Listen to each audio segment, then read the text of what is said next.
This is indeed a privilege to get to introduce so many people that I greatly admire on an evening when we honor two people that we all greatly admire. Fresh from Washington, D.C., and about to head back to continue to do battle because things have changed up there a little bit. I don't know if you heard.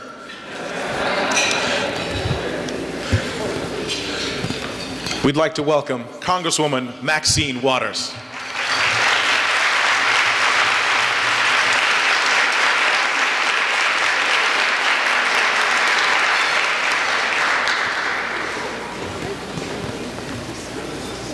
Evening. I'm very pleased and honored to be here this evening and have the opportunity to share a few comments, first about these extraordinary women whose names these awards are being given in. Lillian Mobley, of course, is an icon, a very special woman who has dedicated her life to service in our community. I've known Lillian Mobley for many, many years. As a matter of fact, tonight when I was coming here, I thought about the night that I won my first election in 1976 and what was taking place that evening. Lillian Mobley was at the campaign headquarters along with Kathy Green.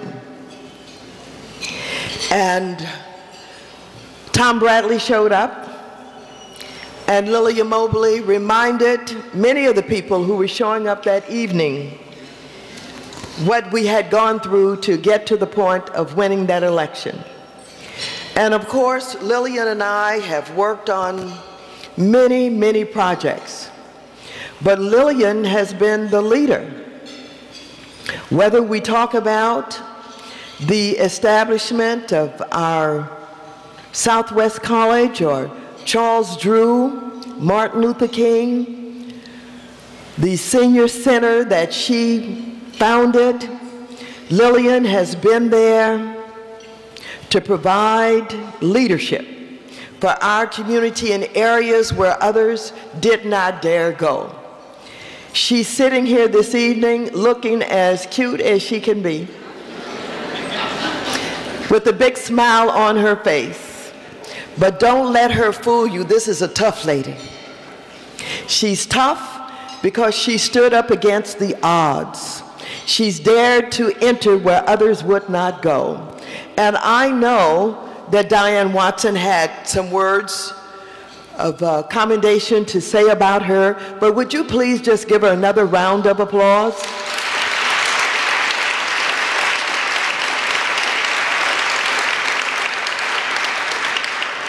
And of course, Mary Henry. Mary Henry, the founder, Avalon Carver Community Center, was one of the first women that I got to know from afar when I started my activism in South Los Angeles many years ago. We all came out of EYOA. How many people in this room remember EYOA? This was the beginning of the war on poverty, where you had these great women, the Lillian Mobleys, the Kathy Greens, the Mary Henrys, Head Start program, Neighborhood Adult Participation Project, Opal Jones. And these were the women who inspired us and helped us to understand that we too could realize our full potential. And Mary Henry was the best. Articulate, unafraid, and took the stage wherever we were to tell off everybody in Washington, everybody in Sacramento, everybody in City Hall. And when she finished, people nodded their heads in agreement because they knew she was telling the truth. I loved to hear Mary Henry speak. I loved to hear her confront. I loved her audacity And so this evening, to have these awards in the names of Lillian Mobley and Mary Henry is very special to me, because these are the women who not only inspired me to run for office, but who was there to give me support and guidance and share with me their wisdom over all of these years. And I love them, I honor them, and there's nothing that I would not have done for Mary Henry and, of course, for Lillian Mobley. Give Mary Henry a big round of applause.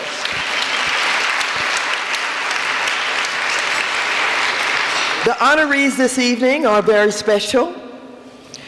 We have, of course, Verizon Foundation, and it is special when a community organization sees fit to honor a foundation. And I would like to commend Verizon for being recognized by Avalon Carver for its support.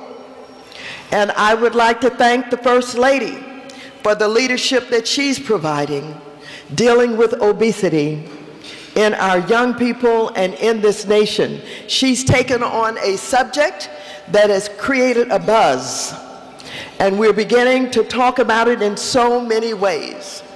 In San Francisco, the City Council just passed an ordinance that would not allow for the giving of toys by McDonald's with certain kinds of menus. They're saying that if you want to give the toys, you must give them for nutritious meals and not those meals that are laden with fat and other kind of contents. That is an interesting kind of discussion. And I listened to it last evening, the pros and cons of it.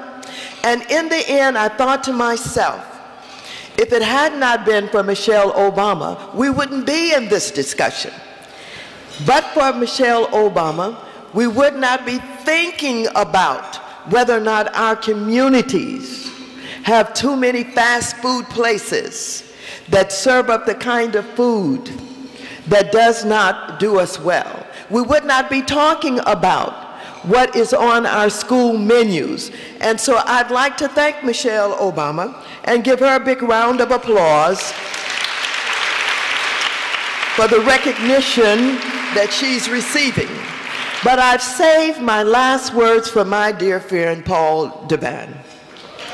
Paul Devan.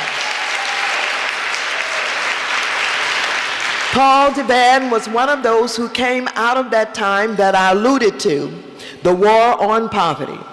And Paul and I went into the Head Start program.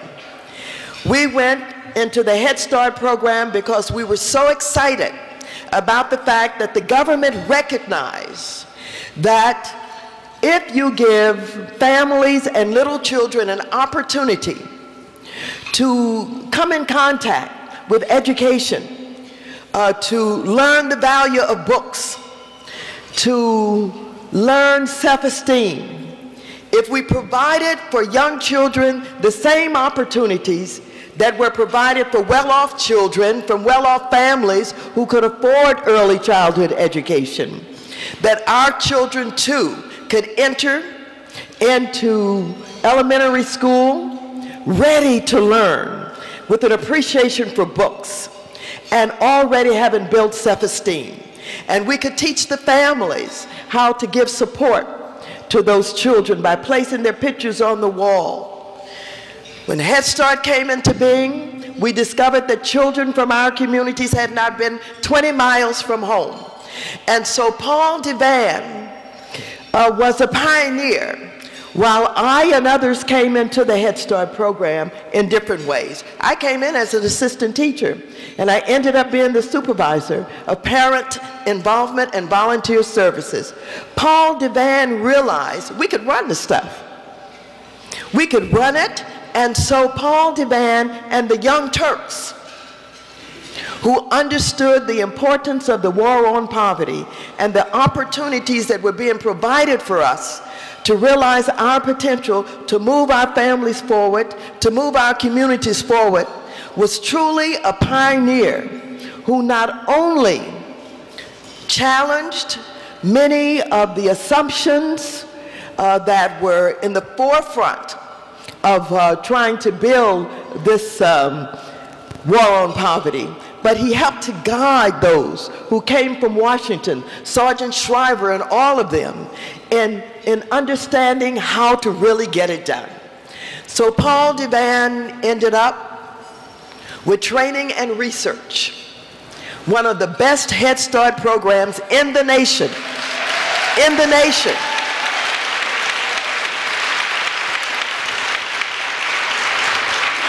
Training and research was so important, not only because Paul DeVan loved the children and understood how to build self-esteem and to bring the resources to bear.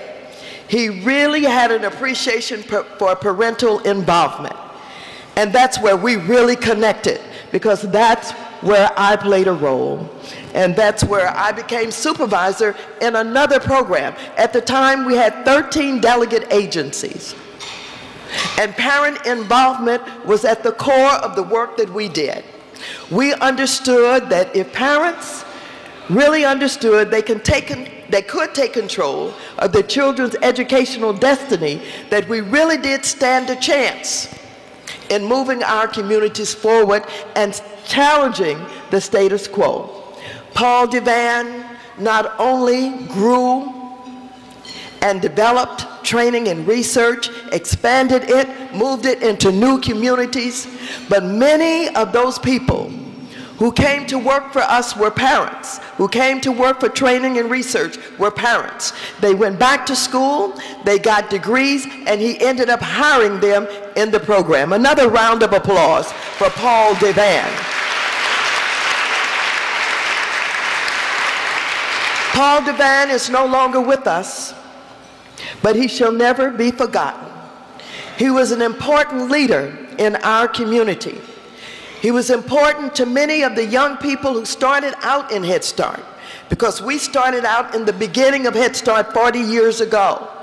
And many of those young people are successful today because visionaries like Paul DeVan understood what we needed to do to take advantage of these new opportunities that were being provided for us with Head Start. And so I salute him this evening in the most profound way that I can possibly do it. I loved him, I honored him, I respected him, and I want you to know that Paul DeVan and Elaine Atlow were a team. Is Elaine in the room tonight? They were a team. They've taught us. They've showed us what is possible and what could be done. He certainly deserves this recognition and anything else we can do in his honor.